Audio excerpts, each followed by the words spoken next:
are you? I'm good. I'm good. Thank you. Yeah, nice weather. Yes, beautiful today. Yeah. So may I ask where you're from? Yes. So I'm from Arizona, but I'm with a group of about 15 students from Utah doing a study abroad here in Japan. Oh, really? Wow. So we were in Seoul last week in South Korea, and then we've been traveling throughout Japan this week. Wow. Yeah. So thank you very much for coming to Hiroshima.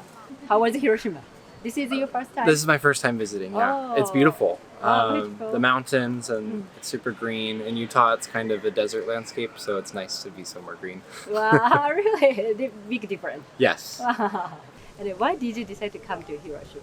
So it was part of our planned itinerary and there's many other students from our college that are here. But I prepared for our visit. Like, I was listening to some podcasts and trying to educate myself a little bit more about everything to kind of contextualize my visit. And yeah, I feel like sometimes we needed to be reminded of the individual people that are affected by these kind of events, instead of we sometimes, with just the absolute devastation of some of these things, we just refer to it as an event and this many people died and this many people were affected, but hearing individual stories really makes it, I don't know, it touches your soul and it can produce change in people. So you went to the Peace Memorial Museum? Yes. So how was the Peace Memorial Museum? Like I mentioned, just it humanizes some of the pain and the suffering that people experience, and at the hands of people that they had no control over, right? Like a few powerful people that wanted to make decisions completely altered the lives of tens of thousands, if not millions of people throughout Japan and throughout all the different countries where World War II happened. So I think it was a good reminder that those are individual people with their own story. And so it was hard to hear, but it was good. I feel like it...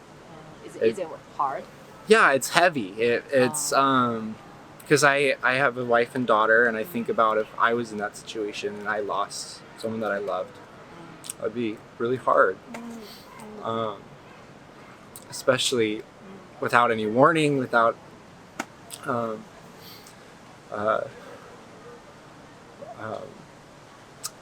any it's not like punishment for something that you did, it just happened to you.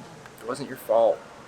And for so many to have experienced that together, that shared trauma and all of the pain that's happened after the fact, right? The effects of radiation and scars and burns and emotional and mental trauma, like it's not just it happened and it's over, like it continues. And so I think to remember those stories was really impactful for me, and I'm grateful that I visited.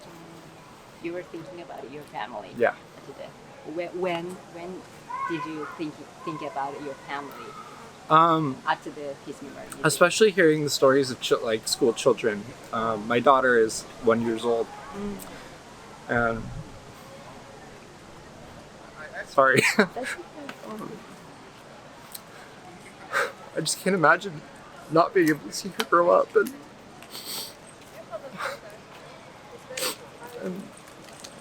live a life of purpose and meaning. I think that so many parents had that. And then on the flip side, I can't imagine her not having her parents in her life.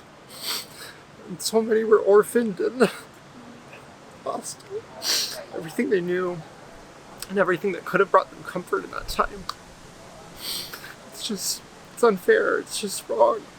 And it's not like it's a natural disaster that would have happened regardless of human choices. It was a choice that this happened.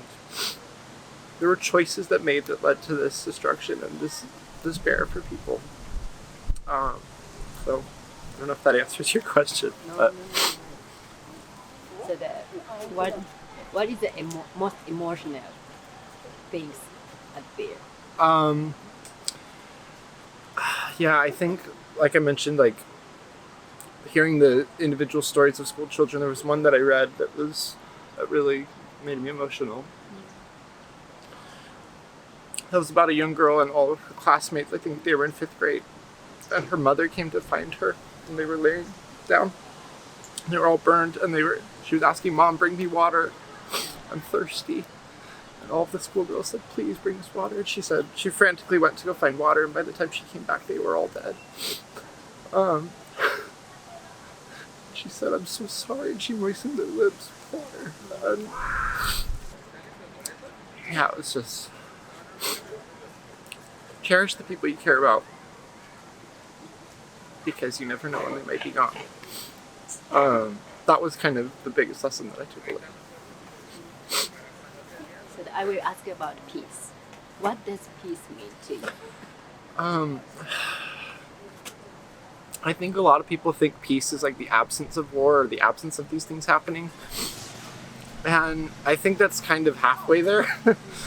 I think peace is like a verb, it's an action.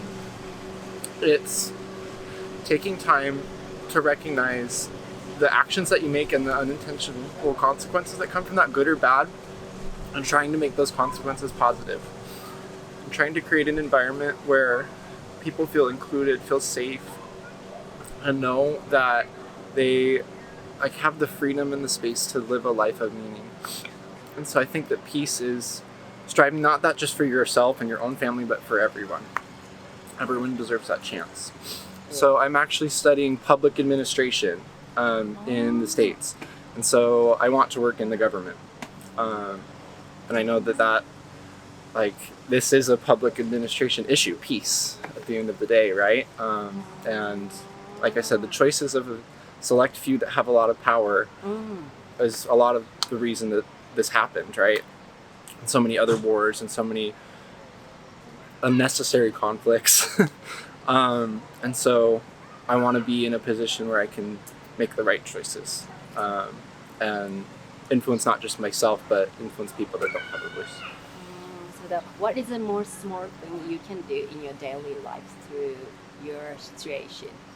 I think building peace in our individual lives is first finding peace within ourselves and like what our values are and what we care about. And then instead of making everyone else believe those same values that you have and trying to convince everyone that you're right, it's being at peace with what they believe and ultimately building bridges of where you do have common ground and where you can agree on something and where you can grow a relationship. And so I think peace starts within yourself and within your close relationships, and I think that has kind of a chain reaction and can spread to whole countries, cities, whatever it might be. But yeah, I think that we're losing that as a society. People are lonely. People don't have someone that they can connect to and talk to. And I think that brings a lot of peace. Having someone when you're in a hard situation that you can go to and speak freely and feel supported. Be there in someone's time of need. And to do that, you have to kind of find peace within yourself as well. So I guess that's a small thing that you can do. Thank you very much. And the last question, do you agree or disagree the country should have nuclear weapons? Countries. It's not something that I had really pondered too heavily until today, but yeah, why should something like that exist? To do unspeakable harm. And the idea of deterrence of, if we have a nuclear warhead, we can protect ourselves, and it kind of keeps the aggression of another country at bay. I think that's kind of a loser's mentality. It's avoidance instead of true like collaboration. And I think that, like I said before, that's not really peace. Like the absence of war isn't peace. Peace is actually reaching your hand across and talking to your enemy or someone that like wants to do you harm and disarming that situation. And that works in our personal relationships too. It's not saying like that's not a healthy relationship if you're gonna say, well, I am gonna punch you if you are like say something mean to me or whatever, right? And like exerting your influence and your power. Like that's not how an interpersonal relationship works. And I think on a macro level, that should probably be the same too. Like we shouldn't threaten each other. Instead, we should find ways that we can disarm each other, take away the things that can hurt each other. So yes, I think we should be rid of nuclear weapons in this world. There's no need for them. No. Okay, thank you very much. Yeah, thank you.